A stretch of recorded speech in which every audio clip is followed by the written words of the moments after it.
Welcome back. If you just joined us watching the news at 10, broadcasting on Channels Television live from Lake.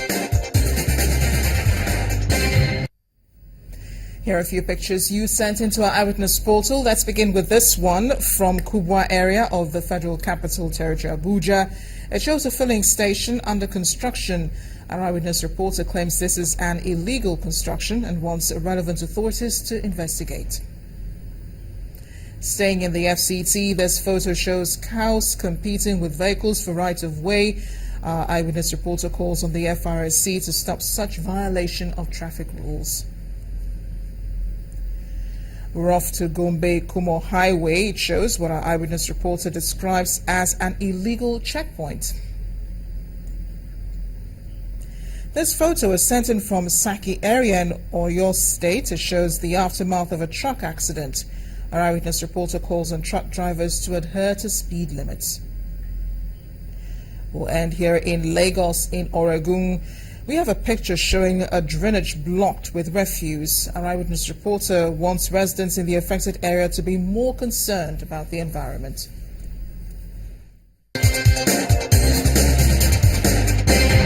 Airtel, the smartphone network.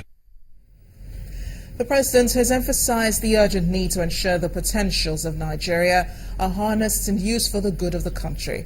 While receiving the president of the International Civil Aviation Organization, Dr. Bernard Aliyu, at the State House, Abuja, President Muhammadu Buhari says Nigeria needs to work on her potential so that we don't remain permanently at the level of potentials. In the First Republic, more enduring infrastructure was built with meager resources. But in the past 16 years, we made a lot of money without planning for the rainy day. End of quote. President Buhari recounted that for the greater part of the last 16 years, oil sold above $100 per barrel, but expressed regret the nation does not have much to show for it. Meanwhile, the Senate President, Dr. Bukola Saraki, insists he has fully complied with the provisions of the law on declaration of assets by public officers. The Senate President said this while reacting to the claims that he failed to declare assets belonging to his wife, Mrs. Toyin Saraki, in secret offshore territories. The claims were allegedly made by Panama-based offshore provider Mossack Fonseca and shared by the International Consortium of Investigation Journalists. Senator Saraki explains he has in his different asset declarations included properties owned individually by himself and his wife. He adds that the property in question forms part of the family assets belonging to his wife. Let's join Linda Akigbe in Abuja now for more stories on the news at 10. Hi, Linda.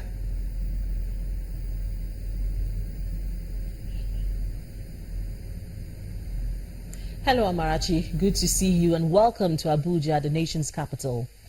Now, unless the federal government and the National Association of Resident Doctors of Nigeria reach some form of truce between now and April 25th, the nation may witness another crisis in the health sector. The doctors are threatening to go on strike over issues of unpaid salaries of their members. The president of the association, Dr. Mohammed Askira, told newsmen in Abuja today that their members in Osun, Oyo, Imo and Kogi states are being owed salaries ranging from 3 to 8 months.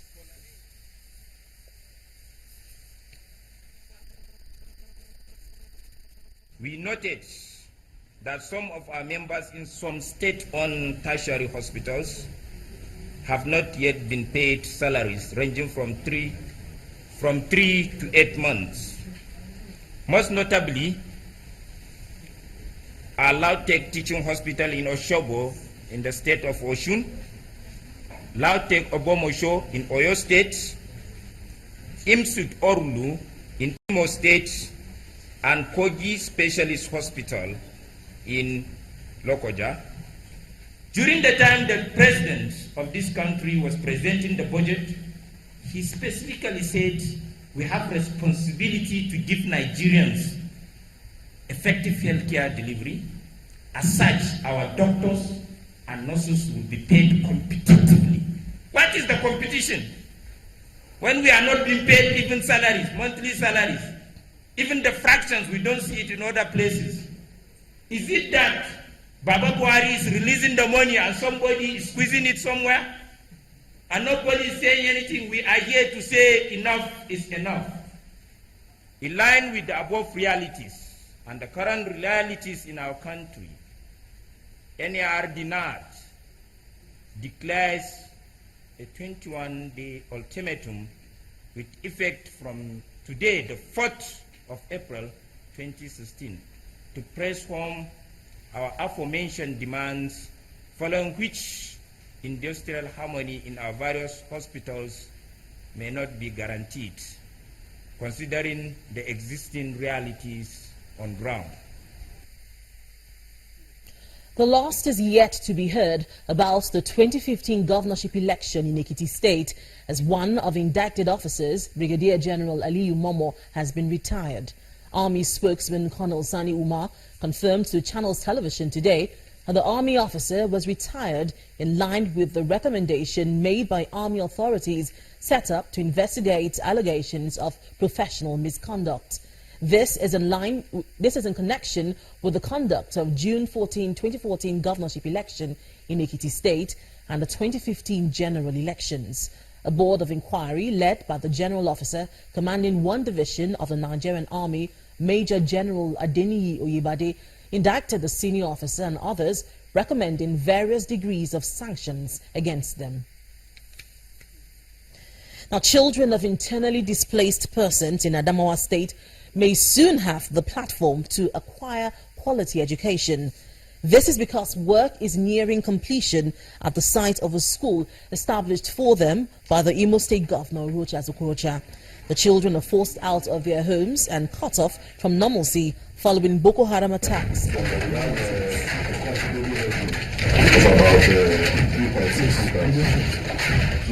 indigenous of Adamawa State, the person who is bringing these facilities is not from here.